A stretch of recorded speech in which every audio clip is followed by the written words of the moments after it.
Hi everyone, it's Crafty Tina. Today's video I'm going to talk to you about the Works board. This is the We Are Memory Keepers The Works board. It's supposed to be an all-in-one tool to eliminate several punch boards at once. It has a cutting feature, a scoring feature, and multiple other items all within one board. So today's video I'm going to show you how to use 6 elements on this board. And instead of just having me show you how to make 6 things, I'm going to show you how to put those 6 things into a very simple card.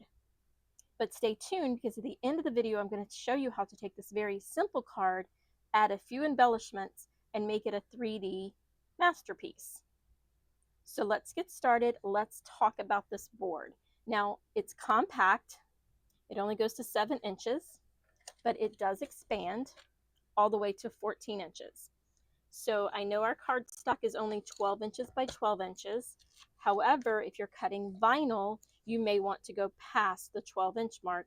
So they've taken us all the way out to 14. The scoring part is only in 6 inches. So if you're going to score 12 inches, you will have to score 6, turn your paper, and score 6 more. That is not a bad thing for me. I don't usually score more than the 6 inches that this is allowing. So far, I haven't been limited by that part. So you have your cutter, typical cutter. It has the ruler, cutting blade, and the measurements across the top. I do like the cutter, but I have noticed this blade is already getting dull. So I'm probably not going to keep using the cutting feature to this board because these blades are relatively expensive. I have another cutter that sharpens itself, so I don't have to keep replacing these blades. Let's talk about the different features that you can do, and then we're going to go through the features that we're going to do here today so I can show you. So we've talked about the cutting, the scoring. This is the tab punch, where you can make tabs such as index tabs for books, that kind of thing. That is going to be on another video because I'm going to need time on this one. This is a hole punch. This allows you to punch a hole. Its specific purpose is to punch a hole for the tags, but you can use it for a hole punch for any project. This punch has 2 sides. This is the rounding corner, which I will show you. This is the envelope cutout, which I will show you. The other thing it has is it has these little sticks stored inside. These are for the little holes down below. And this is so you can make a pom-pom or a tassel. And one of the things I'm showing you today is how to make a tassel. They store into each other and then both go inside this little cubby hole. Below that is your scoring tool that you'll use when you're making your scoring marks. If we flip it over, we have a triangle type and 2 magnets. I'm going to flip it back over. This allows you to make a banner, envelope, or tag, and your magnets hold down, and they are strong. They hold down items so that you can use, and I'm not going to keep this out here the whole time because it's glaring on the light. There's a clear acrylic magnetic spring-loaded sheet that is going to stamp, and that's going to be something I'm going to show you today. But I'm going to set this to the side so it doesn't glare on us. I'm going to put the little magnets to the side, and I'm going to put the triangle to the side. Let's talk about cutting and scoring. When you're making a card, your card size can be any size you want. You can buy a blank and start from there, or you can actually make your card. I like to make my cards in white because it gives me a base. I also have plenty of room for writing, sentiments, messages, whatever I want for the inside.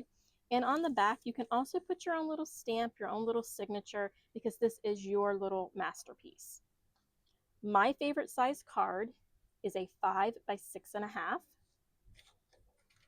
So if I'm going to make my card using the works, I need my card to be 6.5 by 10.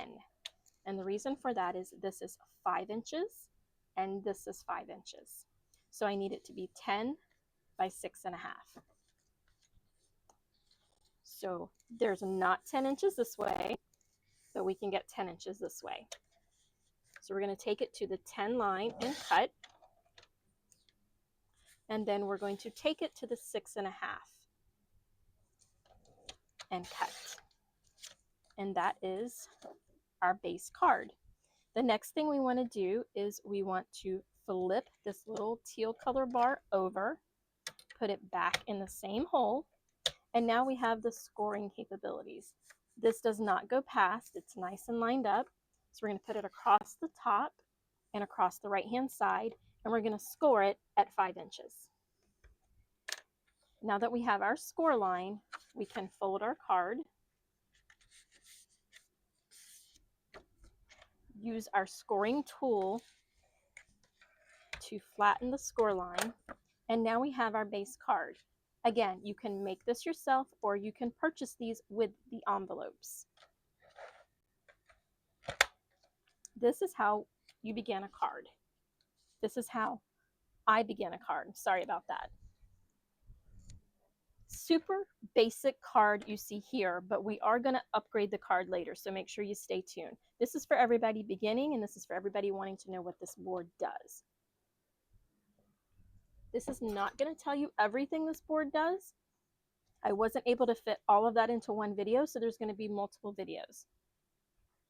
This video is going to show you cutting, scoring, and not just scoring so you can fold. I'm not sure if you can see this, but I have score lines on all 4 sides of this piece of cardstock, and it adds a 3D look to the card itself. So you can use these score lines for decorating or for folding.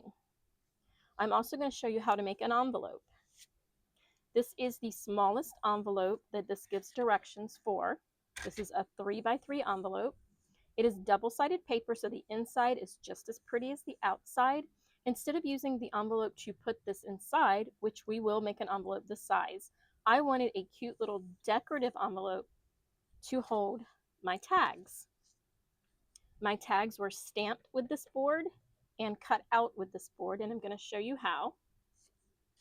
And then I made a tassel, and we're going to use the tassel feature of this board to make a tassel.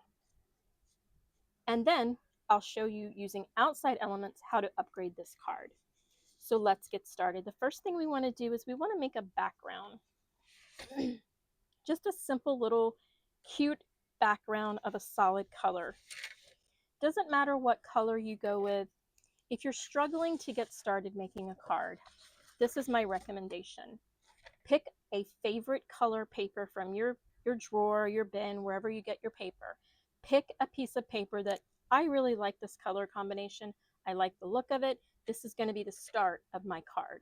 Once you pick that, then pick 3 colors that are inside of your piece of paper that you've selected to be the start of your card. Pick 3 colors in this scheme. And that is how I get started making a card. Because if I look at all of my supplies, it's overwhelming, it's hard to get started. If I need to make a simple card in a hurry, this is the method I use. I might not use all 3 of these colors, but I want to have them available. In this case, I used a printed piece of paper, 3 colors, and that is all I needed. These are just small pieces, but I wanted to show you how I match it up. So the first thing we want to do is a background color. And for my background color, I'm going to go with this dark blue. This background color is cardstock, and I always want it to be slightly smaller than my card. But that is my opinion. I want to see the white edge because I think it makes a nice frame. If you want, you can make your background color the exact same size as the card. And our card is 5 by 6.5. So I cut my paper 4 3/4 because I wanted it a 1/4 inch smaller by 6 3/4.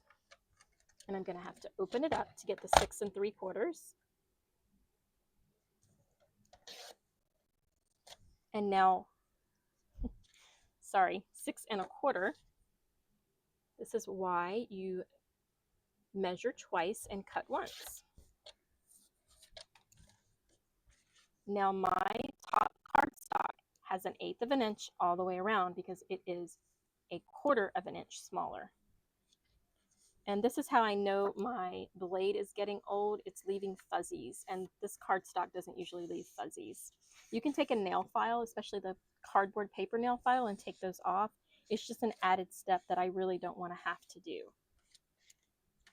So now that I have my background, one thing I wanted to do was I wanted to round my corners, and we're going to use the rounding corner punch. Put each corner in and punch.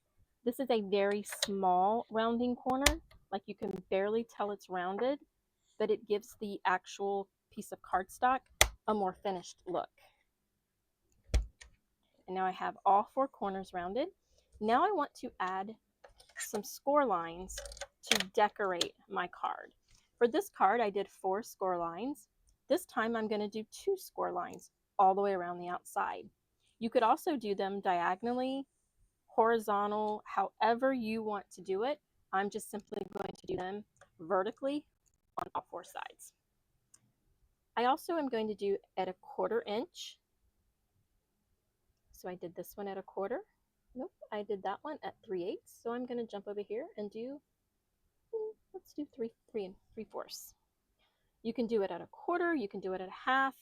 I like to keep them even, but you can do any size you want. So I did 3/8 and 3/4. So I'm going to keep consistent. I'm going to do 3/8 and 3/4, 3/8 and 3/4, and the last one is 3/8 and 3/4. And now I have this cute little, you can barely see it because of the lighting, I have this embossed look to my card. It gives texture to the back without it having to have any kind of print or decoration. It just adds something nice. To add it to the card, I'm going to use my advanced tape glider.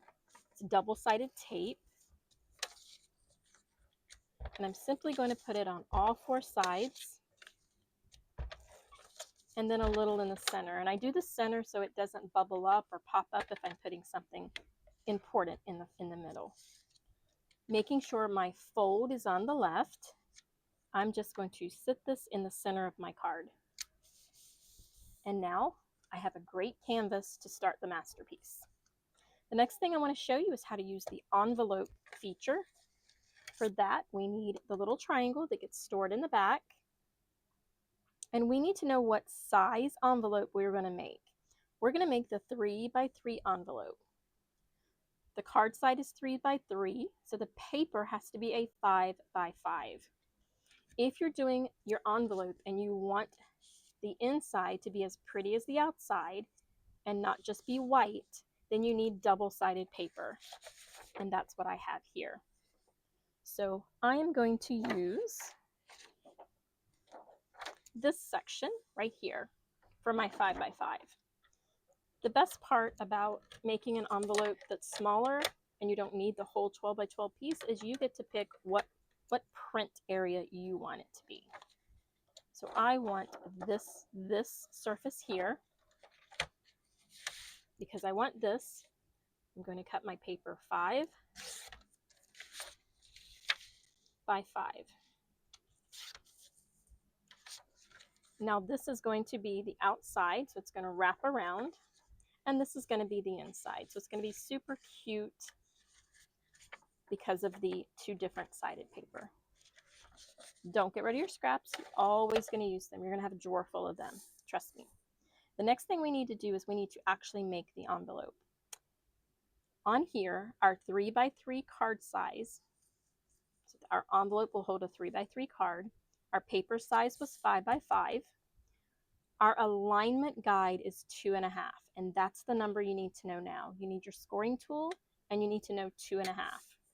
You're going to place this envelope arrow to the envelope arrow, which is at the 3 mark on your board. You're going to make sure all the little teeth fit, but that arrow is going to be at the 3. Now remember, our alignment mark is 2.5. We did not change this to the scoring feature because you need to be able to put your paper further. So 2.5 is where we need to line up our paper. Now, when I first tried to do this board, because it is different than an envelope punch board, I thought I was having to score here. There is a little indent and it says score guide. That is not where you're scoring, guys. It looks like you're scoring across here. You're actually scoring along the edge of this triangle at the 2. You're holding it at the 2.5 and you're scoring it at the 2. Now is when this comes into play. You're going to turn this so that your score line is at this little indent. Because this is a square envelope and a square envelope only, this will line up to the 2.5. If this was not square, this would not line up.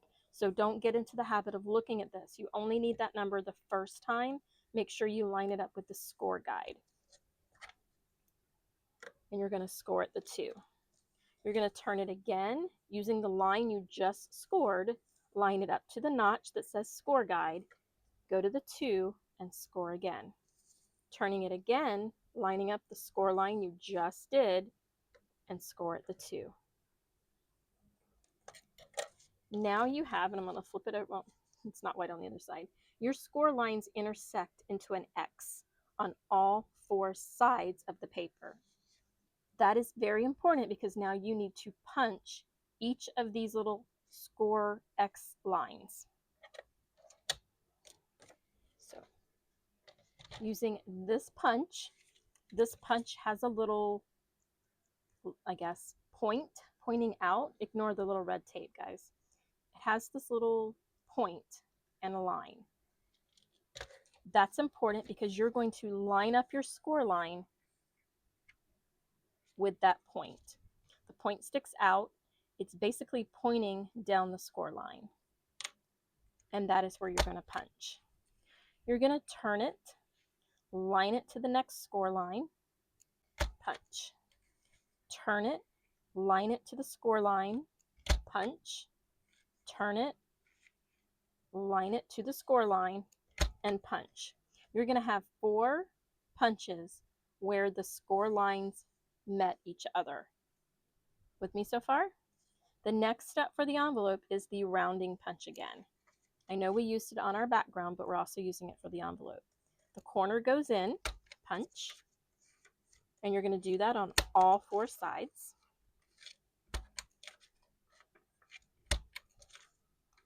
I already did that one, but I want to make sure. Now all our corners are rounded. We have an indented punch on all 4 sides, and we have our scoring line. Now we're ready to fold our envelope. This is the inside because I want this inside the flap. So we're going to fold all 4 sides.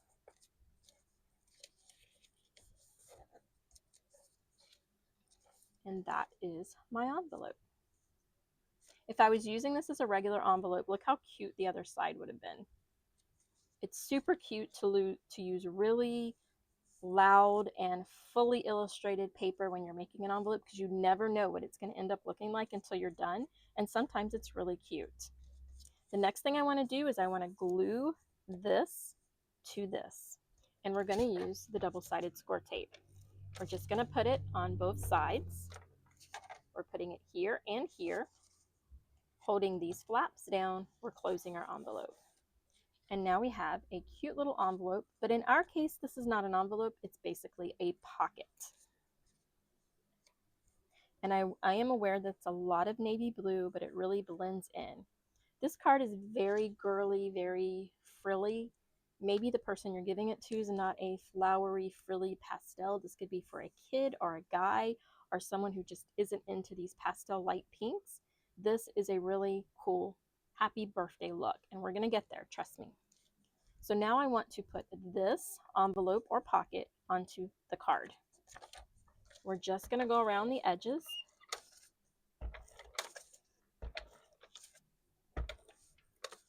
And then I'm just going to put some down the center.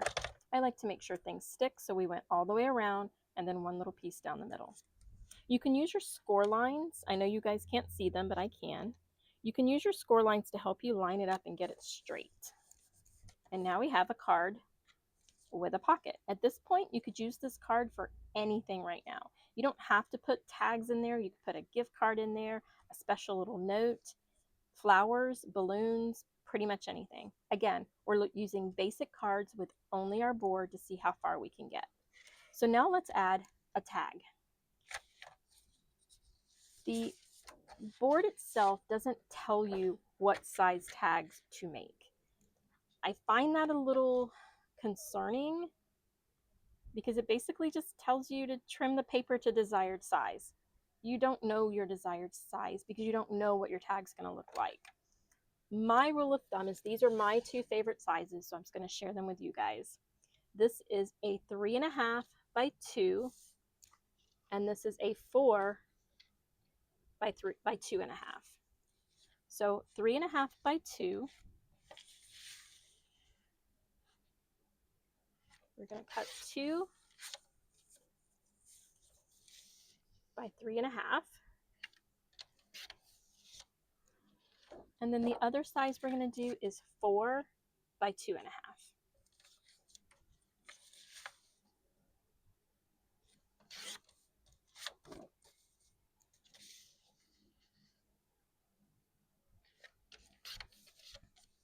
And now we have the size we want our tags. I think it's hard for you not to have the measurements. I know they don't want to limit you because, you know, we go beyond the limits on all of our little punch boards, but I also think they should have given you some kind of guide, like small, medium, and large. Here's a small tag, here's a medium tag, here's a large tag. So basically these are my favorite sizes, and this is how I do my favorite sizes. Another thing is it doesn't tell you how far or deep to actually make your slanted cuts. So I will show you what I did. We need to put our triangle back. And by the way, this is magnetic, and so is this. We need to put the tag mark, and there's an arrow, at the tag mark here. It's actually at the 1/4. This arrow says tags, and that arrow says tags. We're not using the scoring feature, we are using the cutting feature. And let's do the first tag. So you basically line it up any way you want and then cut the edge off. But they don't tell you where because they don't know what size tag. So for my small tag, again, this one is 3.5 by 2. I chose to put my tag at the 1 inch and only cut off this much. But when you cut off one and you flip it, you lose that line. So you can go by the bottom, which is 4.5, or you can go by the top, which is the 1. So when you put this down, you can line it up to the 1, and when you see it lined up to the 1, it comes here to the 4.5 and cut. And now you have to flip it. And by flipping it, I lose the paper here that can line up to the 1. There is a slight indented line here that could help you, but I prefer to make sure I have my paper on the right line, which was the 4.5. So I put this on the 4.5 and I cut. And now I have the exact same triangle on both sides. For the larger tag, because it is wider, this is the 2.5 by 4. This time I'm going to go to the 1.25, not the 1, which puts me at 5.25, not the 5. So 1.25, cut, flip it over. Now I could, making sure I take this, not this, to the 1.25, or I can simply look down here and go to the 5.25 and cut. And that is how simple it is to make a tag. These tags can be any size you want. Take some scrap paper and get what's the best size for you. Now let's do the hole punch. This is on this side. I like moving it so that you can see what I'm doing better. There are little lines, you can't see them because they're indented, they're not marked. And I think that's a disservice to us because you can't see this in certain lights. You have to like move around and look. They really should have printed the numbers here, just like they did for our scoreboard and our cutter. So this is 2 inches wide. There's a 2 on both sides. So I can put this in, line it up on the 2 on this side and the 2 on this side and punch. And that gives me the hole in the center. This one is 2.5 inches. So I'm going to line it up with 2.5 on one side and 2.5 on the other, all the way in and punch. And now we have our 2 tags. I made these 2 the same color. You can make them different colors, same color, it doesn't matter. I like the contrast here. So, unfortunately, you can't see these. And remember, we picked out 3 colors.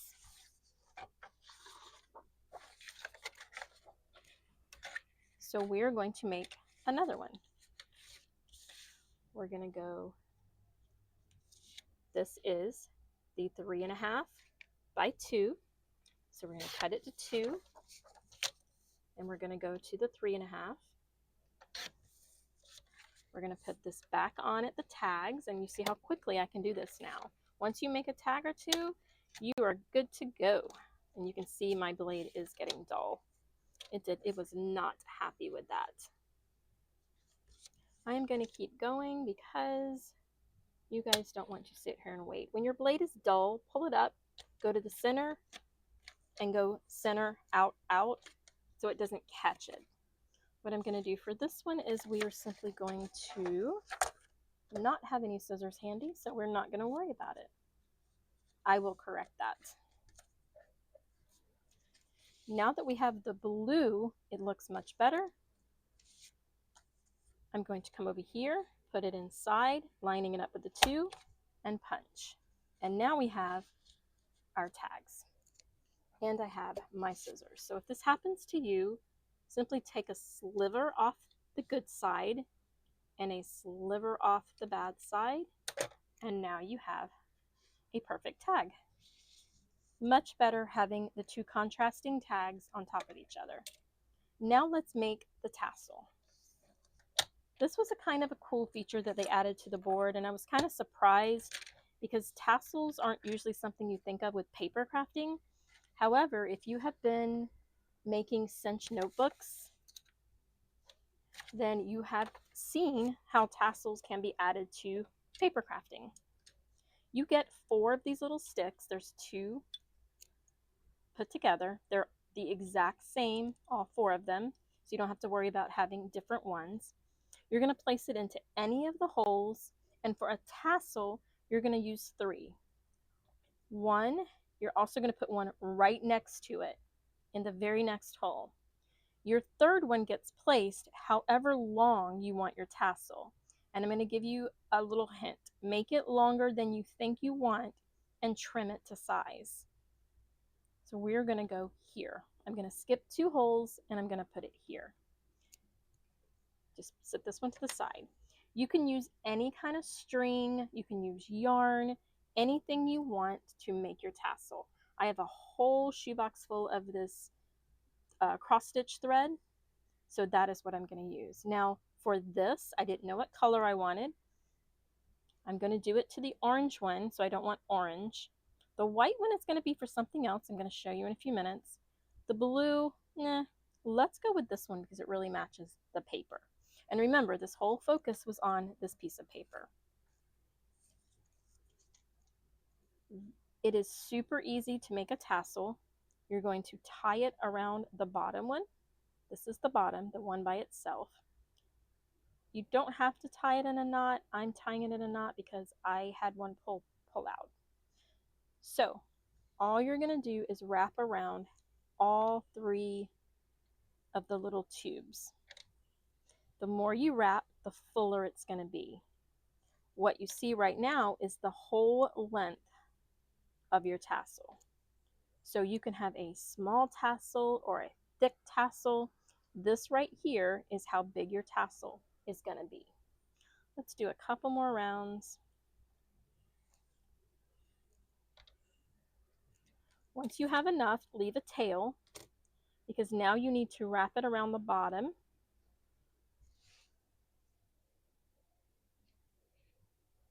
I didn't have my peg all the way in, so my string got caught on it. There we go. So you're going to hold this, wrap it around, because you're going to tie it again. And you're only tying it so that you can like keep it from unraveling from the little sticks. And you can even tie it to the other string if it's easier, instead of trying to make a mess. So now I have the makings of my tassel. The next thing I want to do is I want to be able to have a string. There's magnets under there. I want to be able to have a string for my tassel. I don't know how long I'm going to want it yet, so like, about 8 inches is good. You're going to put it in between the two that are close together. That is the top of your tassel. And I am going to tie a knot in the top of my tassel. And this is going to hold all those threads together. So that is my string for the top of the tassel. The next thing I want to do is I want to tie in between here. This makes the knot part of my tassel. So again, I'm going to take an unknown amount because I don't know yet, but I want plenty to be able to tie. I'm going to go underneath everything in between those bottom two, come to the side, and I want to tie a tight knot.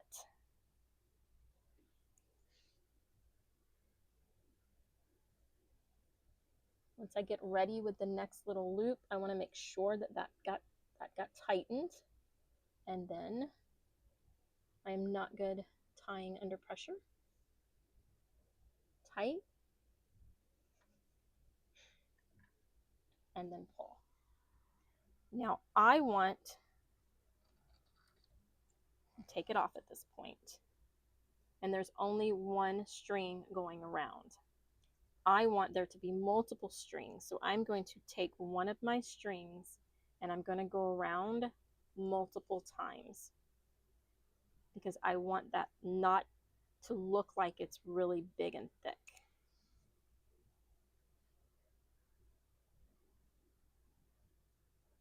Again, I don't want to use anything at the top here because that top is for tying on the tassel. So I'm basically just going around and around.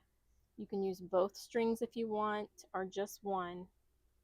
I'm going to go around until I have enough to tie, but it gave me a thicker knot. Can you guys see that? I'm going to lay this down and tie my knot.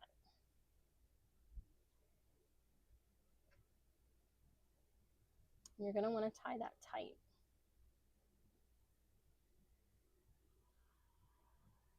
Now I have the string for holding my tassel. I have a really big knot now for my tassel, and now I can choose how long I want my tassel to be. You can either cut way down here, or I want my tassel about this long, so I'm going to cut up here. And I know that looks like a lot of extra, but until I finished it, I don't know how thick it is. I did not know how big I wanted it. Once I've made a few, then I'll be able to adjust these better and know where I want to make it. So there's my cute little tassel. I still think he's a little too long, and he has some strings that are long. I should have got out the other scissors. These are paper scissors, so they don't cut ribbon and string as well. And now I have a tassel. Metallic DMC floss or cross stitch floss works really well for tassels. They're super cute. Now I want to tie a knot in my two strings to hang my tassel. I want that knot to be as pretty close to the end, so right about here. I'm going to trim my strings, and now I want to add it to my tag. So I'm going to come from behind, I'm going to open up my loop, bring my tassel through it, and now I have a tassel on my tag. I didn't want these little stringy guys going anywhere, but I also didn't want my tassel to come apart. So I simply took some double-sided score tape, just a little. I put it right beside, took the paper off. I used my finger to scrape that tape to be even smaller than the piece that I tore, and then I simply put the strings on top of it, removing any of the sticky that is left. Like, tuck it underneath there.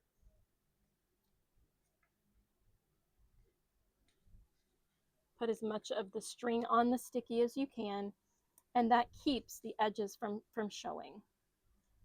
And it still looks good, even though if it's still sticky, just touch it a few times. The oil from your skin will get rid of the sticky. And now I have my back. For the front tag, all I did was took a little piece and tied it on.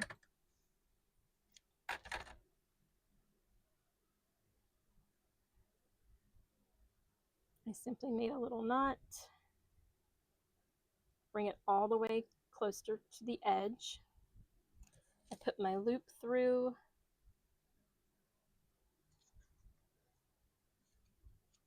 and then brought my knot through. This keeps, this one's simple and this one has the tassel. And then I just trimmed up past the knot. It just added a little extra color to it as well. And those are my two tags. The next thing I want to show you with the board is how to use the stamp press. Now make sure you put all 4 of your little tubes back so you don't lose them. They go in the upper one. The bottom one is for your scoring tool.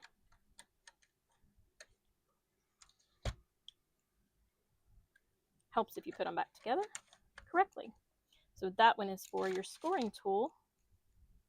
And we're going to put that back because we don't need that for the stamping.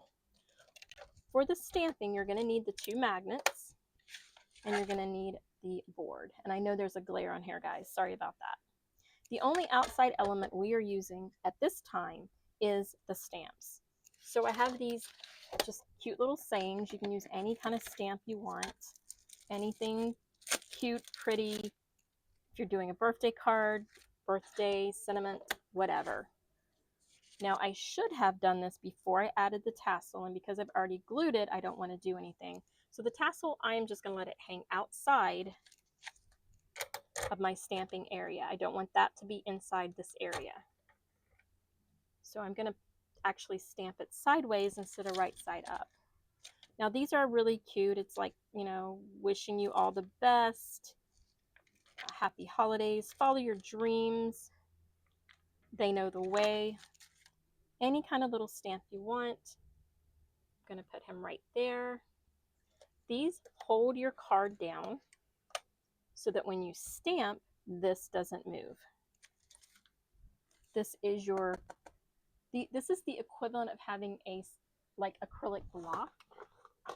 I'm going to, so instead of having a block, you're going to use this. This will help you make sure that you're getting your stamp pushed down straight with the even pressure all the way around. Sorry about this really bad glare. Get it inside the circle. How's that? So now that we have the stamp on the cardstock where we want it, we simply press this down and the stamp sticks to this. One thing I wanted to make sure of is that my writing was right side up, and it is. We're going to take ink. Now for inking, the amount of pressure does not matter. It's not going to help it be better. It's stamping multiple times. Lightweight, just dabbing it all over. You want to dab all over. See, I'm going around. I'm going to the right, the left, top, bottom. Dab, dab, dab, dab, dab. Pressing harder will not make that stamp better. It will just make it look smeared. Put it back on the magnets because that lines it up, and press. And that is it, guys. But you see, it didn't press one itty bitty section. Because of this, you can go back and ink it again. You could not have done this with an acrylic block because you would never have been able to line it back up. I'm going to put it back. Now I know it's going to be exactly where it was. And I know that that center is where it didn't actually ink. Now I have the perfect stamp. I stamped it twice. You can't tell I stamped it twice, but I fixed the problem. And that is why you like to use a stamping press instead of an actual block. Even though this is clear, you never would have lined that back up. So this is the way to go. I know a lot of people have these kind of pressing boards separate, and I think that's why they added it to the works, because it is important to be able to stamp your images. We're going to remove our magnets, and now we have our cute little saying. Now let's do the blue one, and we didn't put the tassel on, so we're good.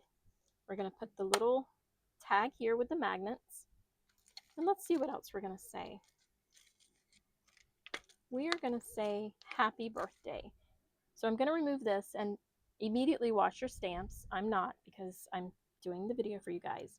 We're going to put this exactly where we want it, on the actual cardstock, not on the board. I'm going to wipe this off. I recommend using unscented natural baby wipes or some kind of wipe, but not a bleach wipe. Now we're going to put the board on. We're going to press, and the stamp is stuck to it. We're going to put it in the middle of the circle so you guys can see it. We're going to take our ink, dab, dab, dab, dab, dab, dab, dab, get a look at it, stamp all over the stamp pad. Get that little thing all over the stamp pad. Again, just taps. You're not squishing the ink in there. The harder you do, it's not going to help it. It's just going to make it smear. Keep your lid on. Put it back where it goes. Press. And now we have a perfect stamp. Wash your stamps, guys. It's very important. I use Dawn dish soap and water. For this little guy, I've just been rinsing him off, but I'm going to wipe him off for now. And now we have really nice stamps. We're going to dry these. There's all kinds of stamping inks. Find one that's good for you. If you're just getting started, don't go with the expensive inks, because you're going to practice, practice, practice, practice. Once you're comfortable, then go buy expensive inks. These are $2.29 at Hobby Lobby. So buy several colors and go have some fun. And now we have our very simple card. But now's the time. I'm going to show you how to fancy up a plain, simple card. It doesn't take much. In this case, I always keep a lot of happy birthday sayings cut out with my silhouette. You can actually stamp and cut them out with die cuts. Keep a bunch of these handy in a drawer somewhere, in a little pocket somewhere, an envelope, so that when you have a simple card and you're ready to go with a simple card, you can make it more elaborate. Because I have all these different colors. We're going to stick this little guy over here, and we are going to stick this one right here. In addition to adding a saying, that automatically changes the looks of these cards. It automatically makes it special. It's a birthday card. It's happy. Let's go with happy. The next thing you want to do is you want to make more three-dimensional images on the card. So I'm just going to take some foam squares and add to my sayings. If you're stamping and die cutting, always use cardstock for your sayings so that you can make them three-dimensional. You just want to add these little guys, pull the paper off.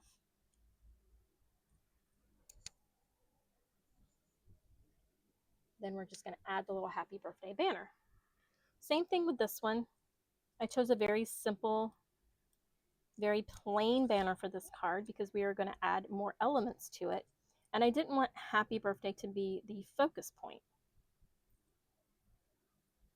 So we're going to add this little bitty happy birthday banner right here at the top of the envelope. Now look how these cards are already shaping up to look different. They're the exact same cutouts, different colors and prints, but they're already starting to shape up in a different way. This one, very girly, very pastel, very much flowery. We need some flowers. We need something that's going to add color and some texture, something that's going to be 3D. We're also going to add some greenery using a punch. These are 3 simple flowers. They're flat. We're going to use our scoring tool and we are going to shape them into more of a 3-dimensional look.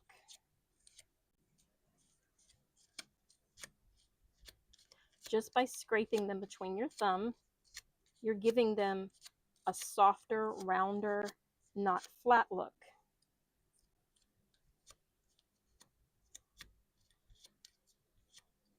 You can use a punch, you can use your cutting machine, anything you want. I have tons of ideas on making flowers because it's one of my favorite elements. Now I want to put the center one flat, and I want to put the 2 on the ends using foam squares. So if this one's going to be flat, then I can simply use score tape to add it.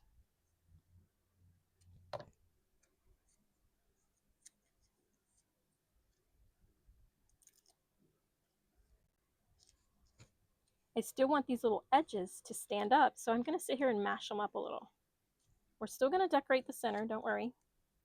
Now I can put these flowers on both sides, and I kind of squish them together on purpose. It gives it even more depth, even more realistic look. And I'm going to put this one up higher than this one. I don't want it to be all lined up. Now this is a punch that I'm really starting to enjoy. We're going to go with some pastel here. I had one of these punches before and it broke. It was a Martha Stewart. I was lucky. Hubby found this one on Amazon. And it's kind of like, I think it used to be called a branch punch. I use this for ocean, for coral reefs. I use it for Christmas with white glitter cardstock. So many different things. I'm going to add a little glue. That's a lot of glue. Let's take some of that glue just to the bottom section of these, and I'm going to stick them in here as if they were real flowers with real greenery around them. Just going to add a little glue. In my opinion, when it comes to greenery, not when it comes to the flowers, because there's a limit to how many flowers you should put on these cards. But when it comes to the greenery, I don't think there's a limit. If it fits, then keep going. But now we've already taken this very simple card and we've made it more elaborate because we've added 3-dimensional flowers, we've added greenery. It now stands out. It shows up even more. Now, if we wanted to continue this look and we wanted to add even more, we can simply add embellishments, rhinestones,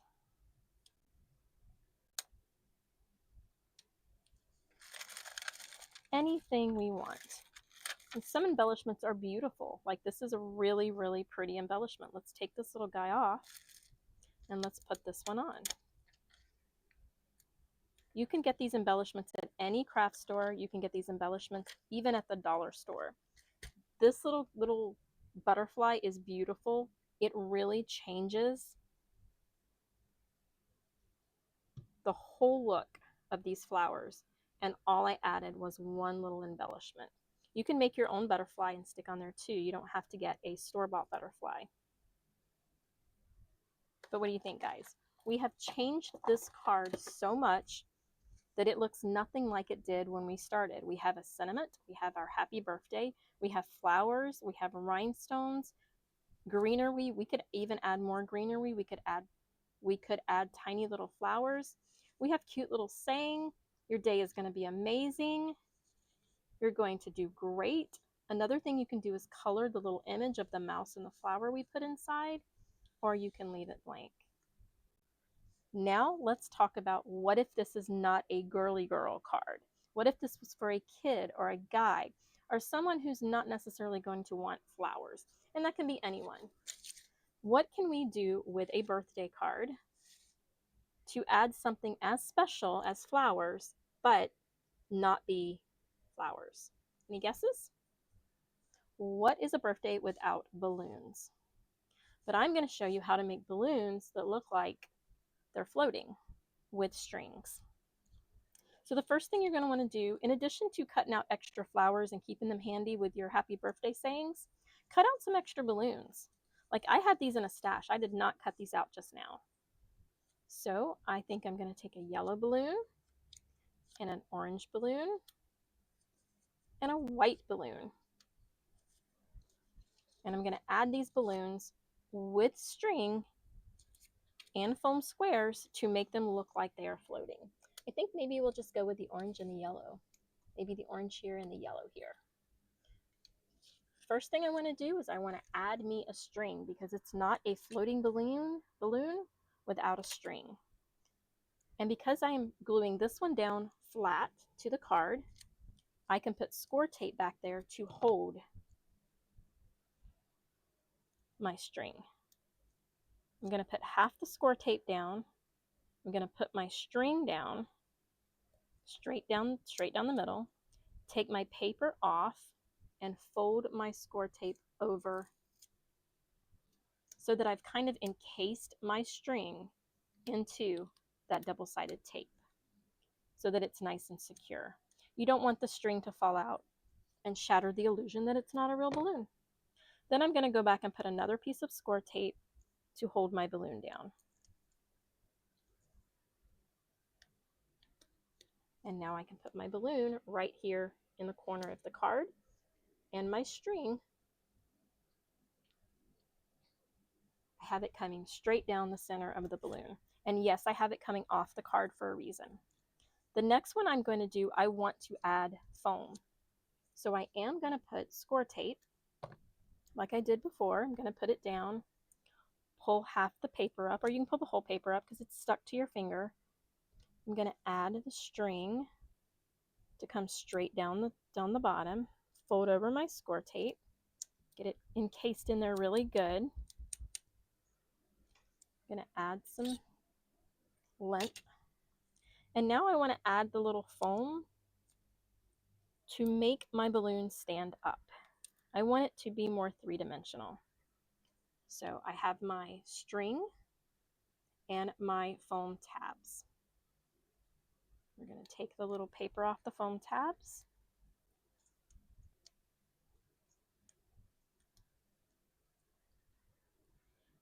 My string's coming straight down the center, and I'm going to overlap this balloon with this one. And then I'm going to bring both of my strings down, and I'm going to tie them in a knot, pulling them at the same time, just like that. I'm going to add a tiny bit of glue where I want my strings to go, and I want them to go right here. Kind of wanted it to be where the knot is, but that's okay. And then I'm going to cut, and I'm going to leave this loose because I want it to have the illusion that those balloons are just hanging out there. Now, how adorable is this card? It has all kinds of fun things going on. We've got strings and tassels and paper, and we have our saying, and we have our balloons. Now these cards, although they are exactly the same card itself, we have backgrounds, we have pockets, we have tags. We have added elements to the card to make them each unique and special. This is a very girly happy birthday. This is for a guy or a kid or someone who's not into pastels and flowers. They make really great cards. You saw how quick it was that we did both these cards, plus we learned how to use the works board by We Are Memory Keepers. I am more of a card maker than anything, and I have not made near enough videos on making cards. So if you like to see how I made some cards, please comment down below. Make sure you like and subscribe. Let me know what kind of cards you want to see. Do you want to see more flowers? Do you want to see more non-frilly girly cards? Because these are the hardest ones to make, trust me. The worst cards to make are sympathy cards because they can't be too cheerful. They're never for a good reason, but they are so important to have sympathy cards, guys. So I hope you like this video. I hope you learned something about your works board, or if you're considering buying it, I hope you learned something to help you make a good choice. And I hope you enjoyed making a card along with me today. Thanks, guys, for watching. Please make sure you join me on my Facebook page. You'll get more ideas and more creative, fun things from me and all of my followers. So, guys, have a great day, and as always, happy crafting.